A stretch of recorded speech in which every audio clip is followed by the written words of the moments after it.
जम्मू कश्मीर में चुनाव हो गए हैं, वहां की सरकार भी बन चुकी है और जो पहला विधानसभा का जो सत्र है वो वहां पर खत्म ही हो गया है। चर्चा वहां पर अब ये चल रही है कि कितनी जल्दी वहां पर राज्य का दर्जा बहाल किया जाएगा, लेकिन ये लड़ाई लद्दाख के लिए अभी भी जारी है। हमारे साथ करगिल से सज्जाद करगिली साहब हैं। सर, अभी भी आपकी लड़ाई जो है वो जारी है, जबकि जो बाइफरकेशन है वो तभी हुआ था 5 अगस्त 2019। तब से अब तक जम्मू कश्मीर के तो हालात थोड़े बेहतर हुए हैं। जहां तक राजनीतिक पहल का सवाल है, आप लोगों का क्या कहना है? थैंक यू मैम, बहुत बहुत शुक्रिया। देखिए, एक बड़ा अनफॉर्चुनेट केस है लद्दाख का। इस वक्त हम बार बार ये बोलते हैं कि पूरे दुनिया भर में गर्व करते हैं लद्दाख देश की डेमोक्रेसी को लेकर।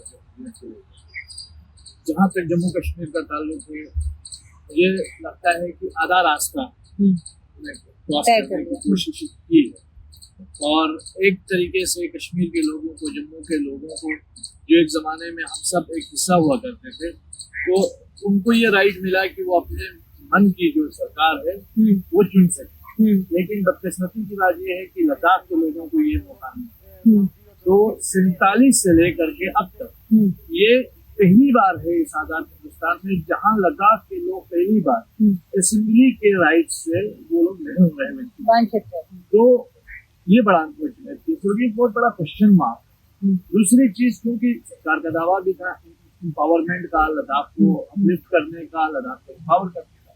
दूसरी बात ये है कि अभी तक जम्मू कश्मीर में 3 से 4 बैच जो पब्लिक सर्विस कमीशन के एग्जीक्यूटिव फोर्स के इंक्लूजन हुई है, वो कैडर के पोस्ट निकले, लेकिन लद्दाख में अभी तक पब्लिक सर्विस कमीशन का एक भी इंतजाम नहीं और एक भी गेजेटेड पोस्ट एक लोकल लद्दाखी को अभी तक उसकी रिक्रूटमेंट नहीं हुई। सिंगल नंबर 1 की बात है, एक भी।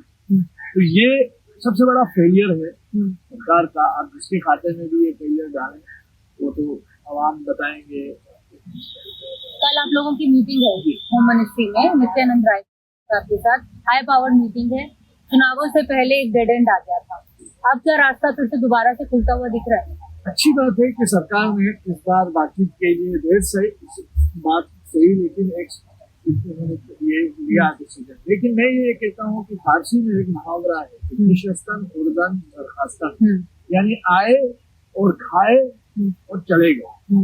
ये जो मीटिंग है ये इस तरह की मीटिंग नहीं होनी चाहिए, आए और खाए और चले गए। हम चाहते हैं कि dialogue for the sake of dialogue नहीं होना चाहिए, dialogue for some fruitful outcome के लिए डायलॉग, ताकि हम उसका एक रिजल्ट ओरिएंटेड बातचीत जरूर होनी चाहिए। खासकर इस वक्त लद्दाख में हमारे यूथ बड़े फ्रस्ट्रेटेड है, उनके पास कोई ऑप्शन नहीं है, बिल्कुल वो एक ट्रस्ट डिफिसिट का शिकार है, क्योंकि उनके पास एक जॉब नहीं है, पढ़े लिखे नौजवान और एज हो रहे हैं, रिक्रूटमेंट नहीं है, प्रमोशंस नहीं है, पेंशन ठीक तरीके से लोगों तक नहीं पहुंच रही है।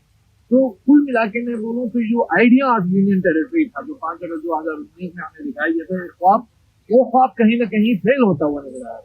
वो कहीं भी किसी भी खाते में कामयाब उतरता हुआ नजर आ रहा है। तो सरकार को ये सारी चीजें ठीक करने की जरूरत है, क्योंकि बॉर्डर रीजन्स में हम लोग वो लोग हैं, आपके सामीन के लिए, दर्शकों के लिए बताएं कि हम लोग कोई इतना वोट बैंक नहीं है कि जो देश की हुकूमत पे असर कर सकते हैं, हुकूमत बनाने में या हुकूमत गिराने में।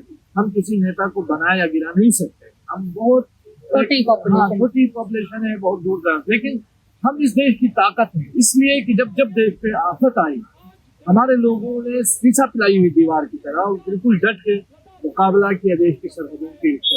आज हम 70 साल बाद देश की तरफ पलट के देख रहे हैं और कुछ मांगे रहे हैं, और वो मांगे भी सारे कॉन्स्टिट्यूशनल फ्रेमवर्क में आने वाली, कॉन्स्टिट्यूशन के डोमेन में आने वाली मांगे वो डिमांड कर रहे हैं।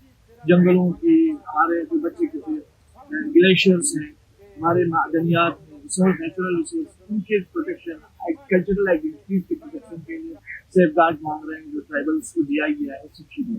इसी तरीके से स्टेटहुड की डिमांड कर रहे हैं, ताकि हर धर्म के लोग, हर इथनिक कम्युनिटी के लोग, हर इलाके के लोग जो है उनको एक मुनासिब रिप्रेजेंटेशन मिले, पॉपुलेशन को मद्देनजर रखते हुए, इलाकों को मद्देनजर रखते हुए, डेमोग्राफी को मद्देनजर रखते हुए, एथनिसिटीज को मद्देनजर रखते हुए, हर किसी को एक चांस मिले कि वो अपनी मन की सरकार लद्दाख में बना सके, और एक सरकार बना के लद्दाख के जो अमूर अफेयर्स है वो अपनी मर्जी से चले। कल जो मीटिंग है उसके ऊपर क्या मतलब मेन थिंग क्या होगी ऑन टेबल, कि बहुत समय बाद दोबारा से आप टेबल पर आए? देखिए ना, हम तो सबसे पहले तो सरकार से यही चाहेंगे कि जो बाकी है वो कंटिन्यू है, फर्स्ट ऑफ। दूसरा, एक टाइम फ्रेम दिया जाए कि इस टाइम फ्रेम में हम ये काम करेंगे। हाँ। और फिर जो हमारे 4 पॉइंट हैं उनको रिकॉग्नाइज करके उसको मिनट्स ऑफ मीटिंग में लाए, है ना, और उसके बाद फिर एक एक विषय पर चर्चा करते चले। तो मुझे लगता है कि कोई ऐसा रॉकेट साइंस नहीं है कि जो हल नहीं है। जब सरकार के पास विल अगर हो तो बहुमत सरकार के पास ऑलरेडी है। अच्छा, सरकार चाहे तो ये सारे मसले जो है एक हफ्ते में लद्दाख की लीडरशिप के साथ यही बैठ के लद्दाख भवन में बैठ के हल करके जाती है। तो मुझे लगता है उससे एक पॉजिटिव सिग्नल देश के भीतर भी जाएगा, और बहुत सारे ऐसे लोग हैं जो इस देश में खुशहाली नहीं देखना चाहते हैं, प्रॉस्पेरिटी नहीं देखना चाहते हैं, उनके लिए भी एक जवाब। करगिल से भी एक नेता जो है इस बार चुनकर आए थे, जो आपके सांसद साहब हैं, वो लोग उनका क्या कहना है? वो भी क्या आपकी डेलीगेशन? देखिए, वो शुरू से ही उनकी जो जीत है, क्योंकि मैं खुद ने उन्हें विड्रॉ किया था, जो अपना नॉमिनेशन विड्रॉ किया था, वो इसीलिए क्योंकि जो 4 पॉइंट एजेंडा में वो खुल के इस 4 पॉइंट एजेंडे के साथ और वो अभी भी बात कर रहे हैं 4 पॉइंट एजेंडे पे। हम उम्मीद भी लगाए हैं कि फ्यूचर में भी जो 4 पॉइंट एजेंडे के ऊपर जो है वो अपना इंटीग्रिटी दिखाएं। उसके साथ साथ जो इश्यूज है, लोकल लोगों के इश्यूज, आम लोगों के इश्यूज हैं, जो लद्दाख के जो बैकवर्ड एरियाज के लोगों के इश्यूज हैं, स्टूडेंट्स के इश्यूज हैं, उस पर वो काम करे, बात करे, इसीलिए मैंडेट मिला है। और मुझे लगता है अभी तो इनिंग्स शुरू हुई है, आप आगे देखेंगे। आप लोगों ने, जो सोनम वांगचुक साहब है, उन्होंने भी एक चल कर आए थे वो दिल्ली, उनको काफी रोका गया, फिर यहाँ पर रोका गया, अलाउ नहीं किया दिल्ली में आने का। तो एक जो कहते हैं एक लड़ाई की तस्वीर जो थी वो दिखाई दे रही थी, कि मतलब एक आमने सामने होने की तस्वीर दिखाई पड़ रही थी। लेकिन अब आप लोग फिर से दोबारा से टेबल पर आए। हम तो देखिए, हम इस सरकार के दुश्मन हैं। इस देश में जो भी सरकार आती है हम उस सरकार को रिस्पेक्ट करते हैं, क्योंकि वो आवाम की चुनी हुई सरकार है। तो हमें हमारा कोई पॉलिटिकल एजेंडा नहीं है, कोई पॉलिटिकल इंटरेस्ट नहीं। लेकिन हम ये चाहते हैं, कंसंट्रेशन भी नहीं चाहते। इवन लद्दाख में भी हम प्रोटेस्ट करना नहीं चाहते, लेकिन वो कहते हैं ना कि तंग आमद बचाऊं, यानी अगर आप परेशान हैं तभी तो आप चीख रहे हैं। जब आप परेशान हैं तभी तो सोनम वांगचुक साहब हैं, पदयात्री हैं, करगिल डेमोक्रेटिक अलायंस के लोग हैं, इतने दूर से यहाँ आए, दिल्ली में आके प्रोटेस्ट किए, डिटेन हुए। क्या जरूरत थी? लद्दाख में आज तक 47 से लेकर अब तक 75 साल की तारीख में आज तक कोई ऐसा एग्जाम्पल लद्दाख की हिस्ट्री में नहीं है। वो इसलिए क्योंकि हम अपने आप को इनसिक्योर फील कर रहे हैं, सेंस ऑफ एलिनेशन है, सेंस ऑफ डिसएनफ्रेंचाइजमेंट का लोगों का एक सेंस है, इसीलिए लोग आते हैं। सर बिल्कुल बिल्कुल, केंद्र सरकार का कहना है कि उन्होंने कुछ डिस्ट्रिक्ट बनाए थे, मतलब कि बेहतर गवर्नेंस हो जाए, governance at the door step को लेके जा सके। तो उसे लेकर क्या राय है आप लोगों की, करगिल की और लद्दाख? डिस्ट्रिक्ट बनाने को तो हमने नहीं, लेकिन कुछ एरियाज को निगलेक्ट किया गया, ये बड़ा अनफॉर्चुनेट। जैसे शकरचित्तन है, शहडोल और बटाली का एरिया है, इस एरिया को बिल्कुल निगलेक्ट किया। और दूसरा, शाम को शुरू के रीजन को बिल्कुल नजरअंदाज किया। ये एक सेलेक्टिव डिस्क्रिमिनेशन उनके साथ हुआ है। अदरवाइज जितने भी डिस्ट्रिक्ट क्रिएट किए हैं हमने उसका स्वागत किया, हम उसको वेलकम कर रहे हैं। हम कहते हैं कि जब भी कल भी जब असेंबली मिलेगी, जब लद्दाख को लेजिस्लेचर मिलेगा, स्टेटहुड मिलेगा, उस टाइम जो रिप्रेजेंटेशन भी है वो इन एरियाज को और पॉपुलेशन का ख्याल रखते हुए, डेमोग्राफी का ख्याल रखते हुए, एथनिसिटीज का ख्याल रखते हुए एक मुनासिब रिप्रेजेंटेशन सबको मिलना चाहिए, ताकि कोई ये ना समझे कि हम पिछड़ गए हैं, हमें ज्यादा मिला।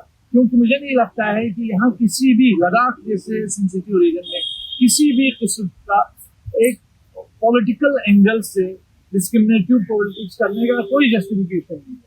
मैं समझता हूँ लद्दाख के लोगों को एक बराबर की नुमाइंदगी मिले, सभी लोगों को, लेह के लोगों को, कारगिल के लोगों को इस बराबरी की आधार पे जो है सब जो है अपनी मर्जी की हुकूमत चुने, चाहे वो लेह के लीडरशिप को चुने, कल को करगिल से किसी को चुने, वो सारे लद्दाख के हैं। लेकिन लद्दाख के लोगों को ये फील दे कि हमने आपको आपके रीजन में आपकी सरकार चुनने का मौका दिया है, हम डायरेक्टली कोई इंटरवेंशन या कोई इम्पोज नहीं कर रहे हैं, ताकि ये जो हमारा रिश्ता है वो कायम रहे और टफ टाइम्स में कायम रहा है, मजबूत रहा है, उसमें और मजबूती आए और शक्ति मिले, ये हम चाहते हैं। बिल्कुल। तो उम्मीद करनी चाहिए, क्योंकि कल ये लोग हाई पावर्ड कमेटी जिसे नित्यानंद राय साहब जो लीड कर रहे हैं उनसे मिलने वाले हैं। एक बातचीत का रास्ता जो है दोबारा से खुला है और हर एक मसले का हल जो है वो बातचीत के जरिए ही निकलता है, ऐसा इन लोगों का मानना है। उम्मीद की जानी चाहिए कि जो ये उम्मीदें लेकर लद्दाख से दिल्ली तक आए हैं, दिल्ली उन्हें भी सुनेगी। शुक्रिया दोस्तों, आज मेरे साथ नीता के रडार पर इतना ही। नमस्कार।